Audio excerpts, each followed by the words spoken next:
Hi guys, my name is Callie and welcome to one of my videos in where we learn together what human trafficking is and the depth of human trafficking. I have founded a platform on social media called Advocating Freedom, and the goal of Advocating Freedom is to being able to approach human trafficking and fighting against human trafficking differently. And that different approach is coming to you as the audience in a solution-based manner. And not only that, but also being able to understand human trafficking as a whole and not just one part of a story or one part of a lesson. And so with Advocating Freedom, I have been able for the past year to speak on many different events, speak with amazing people, meet amazing people, and including writing my first book, which you guys are welcome to buying on Amazon. It is called Advocating Freedom, so super easy to find. And I would love for feedback, would love for comments, so definitely reach out after you read it or when you get it. I love seeing pictures of people sending me when they get their books. It is so exciting. Today we are going to be talking about the grooming process. And not just that, we are also going to be talking about what the grooming process looked like for me. And the point of that concept is to emphasize that human trafficking, also abuse, domestic violence, does not look one certain way. And so it's important for us as we learn societal issues that we are going through as a whole, as a community, as a world, that there is no black and white to issues. For those who don't know me, I am a survivor of child sex and labor trafficking, as well as addiction and abuse. For 10 years, I was being trafficked by my own adoptive family, and therefore my grooming process does look a little different, but there are a lot of similarities. The grooming process I did also go through with different relationships can be more relatable to you guys for what we have learned in the community. So the grooming process is when trust and dependency is gained by the groomer or the person abusing the victim. And so the grooming process is a very elaborate process, and it does not have a time frame on how long it lasts. But for me, what I like to say is a grooming process is when the abuser rationalizes or gaslights or perverts normalcy to unnormalcy and unnormalcy to normalcy. So we're going to start from the very, very beginning and ask the question of, why does somebody fall into a grooming process? Why, right? And so the reason is because that person, that victim, is searching for what they don't have in their personal life. Their basic needs. Whether it's love, whether it's shelter, safety, food, clothing, what they lack in their personal life, they will search outside. If you're lacking confidence and people in your personal life saying you're beautiful, they're going to search for it outside, right?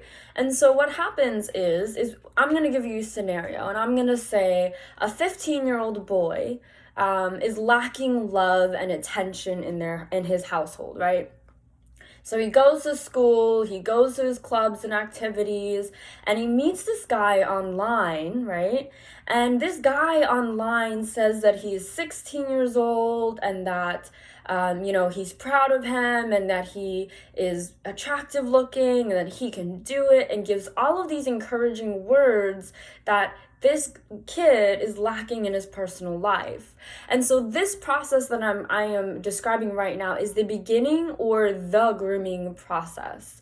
And so this grooming process for this 15-year-old boy can turn into, let's go on a date. Let me shower you with gifts. Let me pay for expensive things for you. If you want it, I'll get it for you, right?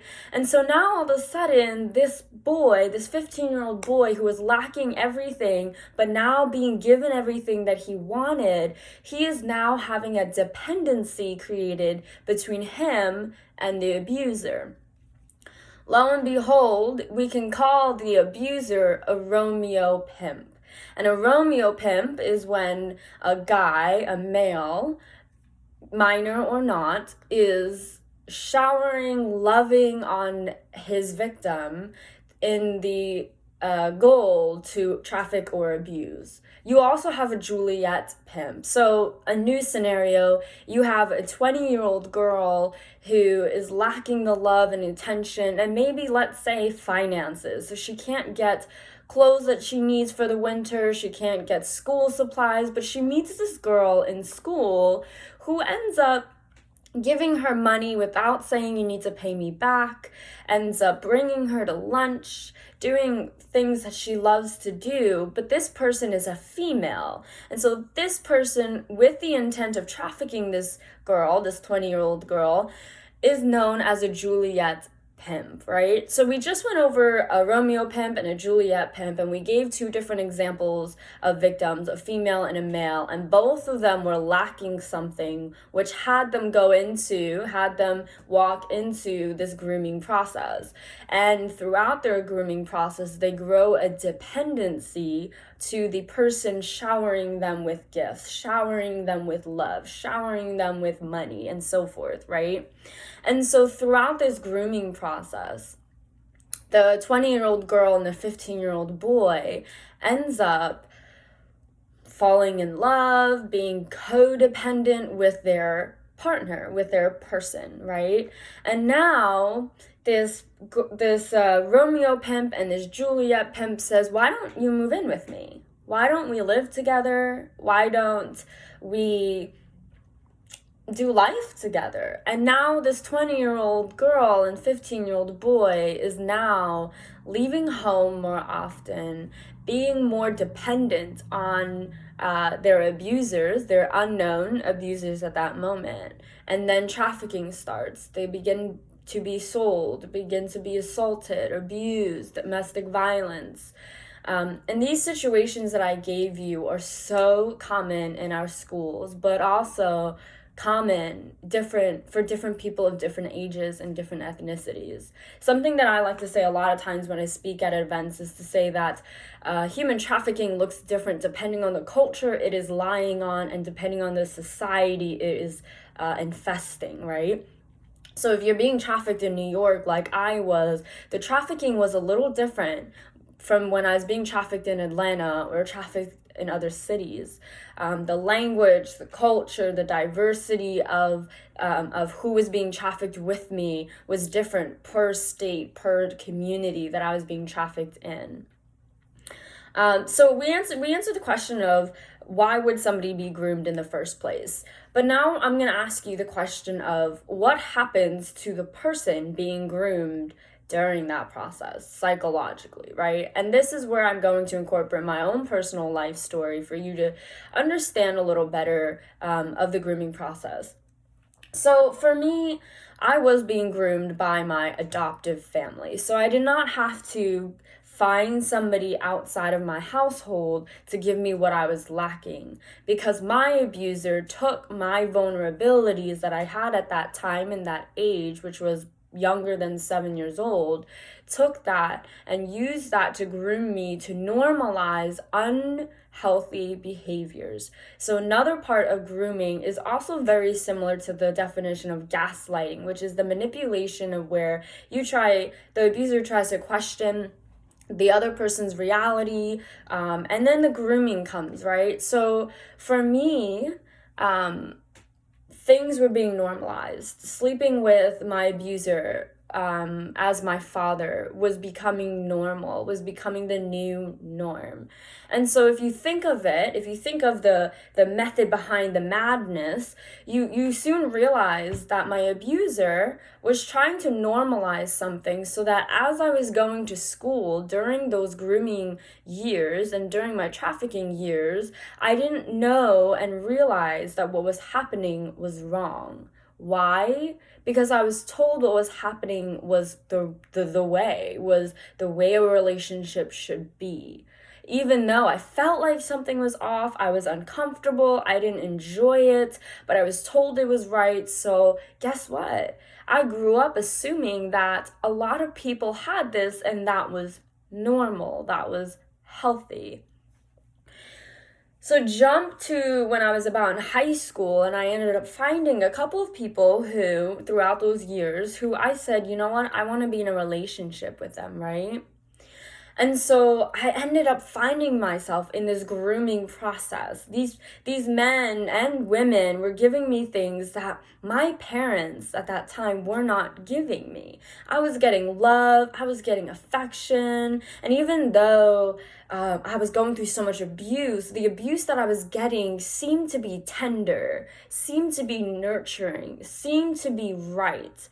And so I was walking into these relationships thinking this is what is good. And then when I realized that the outcome that I was looking for was not the outcome I wanted, it created this self-shame, this self-hatred towards myself. I was ashamed that I kept picking the wrong people, that I wasn't picking healthy people in my life. So that shame created my mindset to say, this is what I deserve because this is what I did. I walked into it again, so I deserve a relationship like this, so this is what's supposed to happen. I end up gaslighting myself, and you can self-gaslight. And that's what I ended up doing for a really long time, that fed and made my issues and my struggles and my trauma and abuse continue and be bigger. And so I ask you, how does trauma bonding happen through a grooming process? And so trauma bonding is the dependency that a victim has with their abuser, that actually can assimilate to the definition of Stockholm syndrome, where you end up falling in love with your abuser, caring about your abuser. Even some protect and legally lie or morally lie to protect their abuser. And so for me, on a personal level, my trauma bonds started because they were my parents. They adopted me, chose me, went out of the way to adopt me, right? And so my trauma bonds were that. It was a very simple scenario that my adoptive family walked into, knowing that they already had me wrapped around their finger in the sense of trauma bonds and abusing me, because I was already being adopted from another country. And so these trauma bonds is what actually ended up catching up to me when I was trying to leave this lifestyle, because my trauma bonds were wanting to be loved by them, wanting their acceptance, wanting their forgiveness, wanting their heart and their mind and their support. And so when I wanted to leave that lifestyle, I was scared, because then I realized, if I left them, will they allow me back? And sometimes they did. And unfortunately, when you leave the life and then go back, unfortunately, you are not always welcomed with open arms. You aren't. You may be beat, you may be punished, your quota might rise, and so forth. And so that even creates a bigger trauma bond, right? And so leaving the life is very difficult. And so my next question to you is, how does one being groomed affect a relationship building when they come out of the lifestyle? And let me tell you this, I want to walk you through this comparison. When you're being groomed, especially we'll say in the typical picture of being groomed, which is a friend being introduced to another friend, and that friend saying, I'm here for you, I'm there for you, if you need to talk, I'm here, if you need help, I'm here. That grooming process is very similar, and actually more exactly what it is like to gain a new friend, to gain a new relationship. So now I ask you, what is the difference between a grooming process and relationship building? And there's only one answer, and that is motive. What is the motive of the person being friends with you? Is it to traffic you, abuse you, hurt you? Or is it to better you, encourage you, edify you? And being able to decipher those two was very difficult for me, but as I grow and as I learn, something I had a conversation with somebody who I consider a spiritual mentor in my life, said, I need to learn to trust myself to understand what I'm thinking is valid, and I need to trust and listen to that thought process, right? And so a lot of service providers, a lot of mentors to victims and survivors of human trafficking sometimes struggle gaining relationship with survivors and victims, because, to reiterate, getting to know a survivor and victim, the words you use, the actions you do for them are the same exact actions and words that a trafficker did to them. At the end of the day, when a victim comes to you, service provider, right? They are coming to you because they are lacking basic needs. They came or approached their trafficker because they were lacking basic needs. So all of that to say is that being able to be very sensitive, very intentional, and very mindful that getting to know your victim, getting to know your survivor takes consistency, trusting, and tenderness in your heart for them to trust you. And so healing from being groomed is a chapter alone. Take away the healing of having to work through being trafficked or being abused, being neglected. The trauma of being groomed is a whole new trauma and a whole new chapter that I believe as care providers and service providers and mentors and just community members do need to be mindful of. So I know I said a lot of stuff to you guys. I know it was a lot. I talked fast. But if you guys have any more questions, you guys are definitely more than willing to reaching out to me, and I would love to talk to you guys more in depth if you guys need and have questions.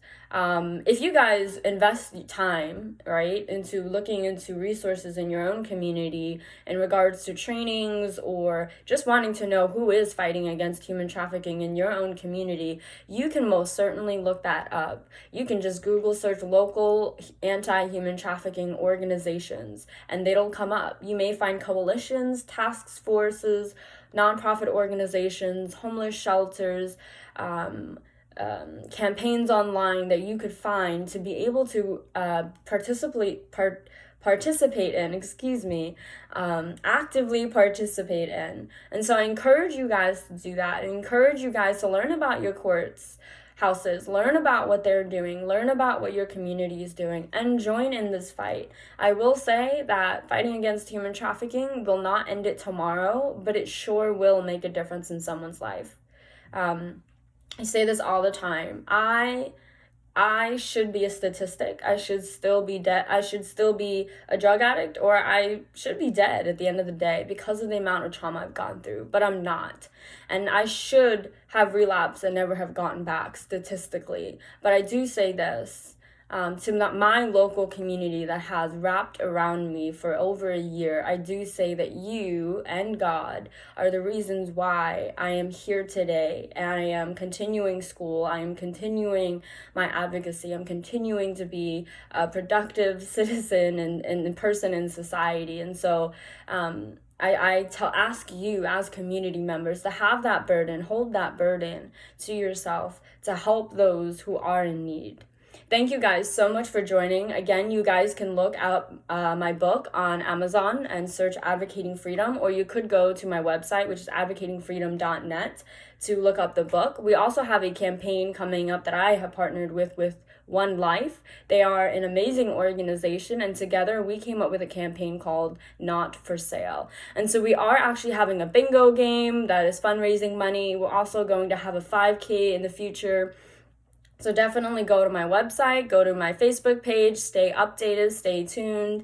If you guys do visit my Facebook page, you guys will actually see really amazing statistics that are up to date on human trafficking cases in Broward County, Florida, up to date as of June 2020. So definitely take some time to look at those statistics, and then let that encourage you to look at your own county. But thank you guys so much for watching, and I look forward to talking to you guys soon.